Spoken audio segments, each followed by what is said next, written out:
یەک شتی تر سەرنجی ڕاکێشام ئەو ئاڵایە کە سەر بەرەو خوار دانراوە حەزەکەم نزیکی ببینەوە ئەوەشم بۆ ڕوون بکەیتەوە بزانین بۆچی ئەم ئاڵایە سەر بەرەو خوار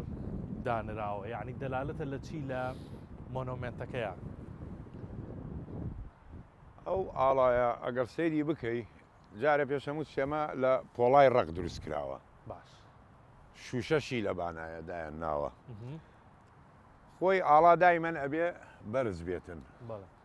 ینی بڵێنەوە ئامودەکەیەتی بەرزە بێ بێ لە بانەوەی بەس ئەمە بۆ دایگرتووەتە خوارەوە خاڵ دەڕەحال پیریەوە چی کردوێتەوە ئەو سەربازەی کە کەوتووە ئاڵاکە خۆی هاتووە سەربازەکەی داپۆشیوە چونکە لە ڕێی نیشتیمانە مەسەلەن خۆی داوە بە کوشتە لەبەرەوە ئاڵا هاتووەتە خوارەوە دابەزیوە ئەگەر سەیری شیکەی لەبانی نووسراوە بیض صنائعنا سود وقائعنا خضر المرابعنا حمر المواضين أما شعري صفي الدين الحلية كناوي عبد العزيز الطائية هتاكو الشاركي تريها لسري سل الرماح العوالي عن معالينا الأو ورجيلاوة أو كون زماني عباسي كان أبوه يعني هين بوه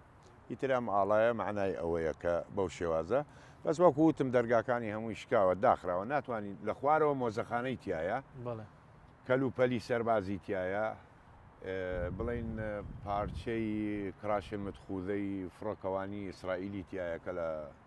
هەفتاوسێ کەوتووە 16 بەس هەمووی تێکشوە و وا تازە حکومەت دەست پێکاتەوە